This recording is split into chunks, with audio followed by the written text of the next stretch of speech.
Free fire কত বদলে গেছে তাই না? আজকাল নতুন প্লেয়ারদের কাছেও পুরানো কালেকশন থাকে, আর এক ছিল আমাদের সময় শুধু ফ্রিতে দেওয়া বান্ডিল ছাড়া কিছুই ছিল না।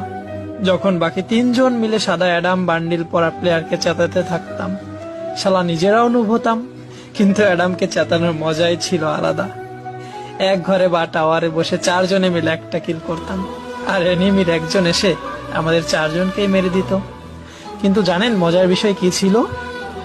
কেউ জানতোই না ডায়মন্ড 1, 2 বা হিরোইক কি জিনিস ছিল। সবাই শুধু গেম এনজয় করত। তখন রিভাইভ না দিলে কেউ বকা দিত না বা গালি দিত না। ওই সময় যে নক হয়ে যেত সে চিৎকার করে করে বলতো, ভাই তুই পিছনে পালা, সামনে এনিমি তোকে মেরে দিবে।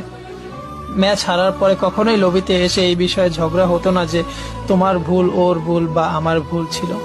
কারণ চারজন মিলে একজনকে মারলে সবার হৃদয় ভয়ে কাঁপতে থাকতো। জানেন কেন? কারণ তখন ফ্রি ফায়ার বন্ধুদের জন্য একটা মজা ছিল, গেম না।